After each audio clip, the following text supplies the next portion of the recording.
2010년 7월 20일 미국 일리노이주 캐롤 마운티. 윌 파이퍼는 여름방학을 맞아 용돈을 벌기 위해 구인 공고를 뒤적거린다. 마을 내 위치한 하스바우 LCC 곡물 저장소에서 사람을 구한다는 공고를 본 그는 곧바로 단기 아르바이트에 지원하게 된다. 일주일 후 여전히 일손이 부족하다는 공장 관리자의 말에 윌은 어릴 적부터 친하게 지내던 동생 알렉스 파코에게 일자리를 소개해준다. 의형제나 다름없는 윌의 말에 파코는 흔쾌히 수락했고 두 사람의 여름방학은 모처럼 바쁘게 흘러갔다. 2010년 7월 28일 오전 9시 윌과 파코는 출근하자마자 작업에 투입된다. 이른바 곡물 밟기 작업.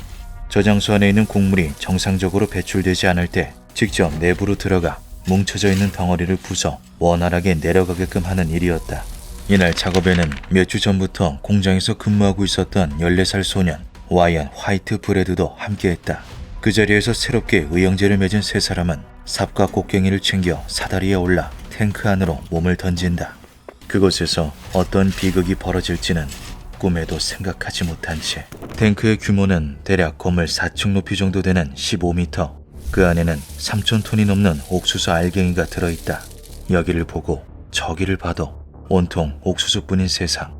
안으로 들어온 세 사람은 곧장 타는 듯한 더위를 느낀다.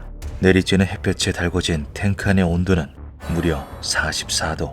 가만히 서 있기만 해도 온몸이 익어버릴 것 같은 이곳은 그야말로 옥수수 지옥이나 다름없었다. 세 사람 중 나이는 가장 어렸지만 이미 몇 주 전부터 이 일을 해왔던 와이엇의 주도 아래 작업은 순조롭게 진행된다. 날이 날인지라 습기로 인해 서로 엉겨붙은 옥수수 알갱이들. 세 소녀는 벽면을 따라 옥수수 위를 걸어다니며 삽과 곡괭이로 옥수수 덩어리를 연신 깨부쉈다. 여기까지만 해도 모든 것이 순조로웠다. 사실 특별할 것도 없는 게 지금 하는 작업이 이 일의 전부니까. 곡물 밟기 작업의 경우 탱크 하단부에 달린 토출구를 잠근 채 진행된다. 그래야 사람이 토출구 아래로 빨려 들어가는 불상사를 방지할 수 있다. 따라서 이 공장도 그렇게 진행하지 않았다. 아니, 진행할 필요가 없었다. 안전수칙이라는 것은 본디 노동자들을 위한 것이지 경영자를 위한 것이 아니니까. 공장은 작업 속도 향상을 위해 토출구를 열어둔 채 탱크를 가동시켰다.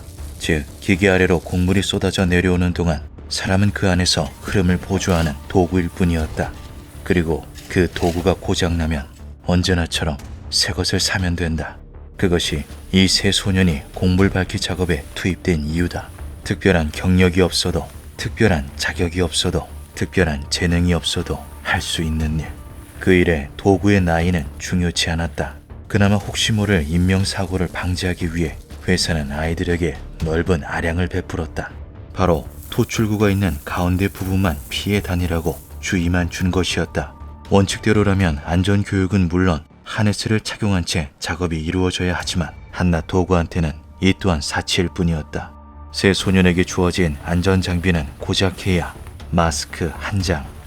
이마저도 탱크 안에 있는 유해먼지로부터 호흡기를 보호하라는 선의가 아닌 작업 강행을 목적으로 베푼 위선이었다. 이 같은 어른들의 횡포를 전혀 알지 못했던 아이들은 그저 해맑은 얼굴로 지옥 속을 뛰어다녔다. 오전 9시 20분, 30분, 40분, 그리고 그 순간 사고가 벌어진다. 와이엇의 발이 그만 토출구가 만들어낸 블랙홀에 닿고 만 것이다. 애당초 말이 되지 않은 조치였다. 작업이 진행되는 사이 세 사람의 발을 디딜 수 있는 면적은 점점 좁아진다. 고작 주의 하나로 모든 사고를 막기란 처음부터 불가능했다. 그렇게 14세 소년의 몸이 순식간에 옥수수 더미에 파묻힌다. 발목, 무릎, 허리, 어느새 명치까지.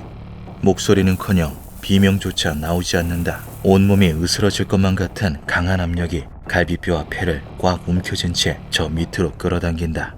창백해진 와이엇의 얼굴을 보고 놀란 파코가 그를 꺼내기 위해 재빨리 블랙홀로 뛰어든다. 이윽고 두 동생을 구하기 위해 마티형 윌도 그 안으로 몸을 던진다. 눈 깜짝할 새 세 사람에게 옥수수 파도가 덮친다. 떠내려가지 않기 위해 필사적으로 버텨보지만 역부족이다. 어느새 턱 밑까지 차오른 알갱이들이 온몸을 조여온다. 고통에 몸부림치면 칠수록 중력은 세 소년을 더욱 세게 끌어당길 뿐이었다.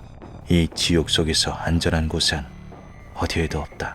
오전 10시 30분경 911에 새 소년이 곡물 저장 탱크에 매몰되었다는 신고 전화가 접수된다. 그 즉시 구조 작업이 이루어졌고 사고 발생 6시간 만에 윌은 옥수수 지옥에서 벗어나 가까스로 목숨을 건진다. 그러나 안타깝게도 와이엇과 파코는 이미 질식으로 숨을 거둔 뒤였다. 사고 이후 유가족들에겐 배상금이 지급되었지만 세상을 떠난 아들을 이제 무덤으로만 마주해야 하는 부모들에게는 그 어떤 것도 위로가 되지 않았다. 무엇보다 그날의 생존자 윌은 수도 없이 되뇌었다. 만약 내가 그 일을 소개해주지 않았더라면, 그랬다면 이런 일은 없었을 텐데 윌의 여름방학은 영원히 끝나지 않는 지옥으로 남아있다.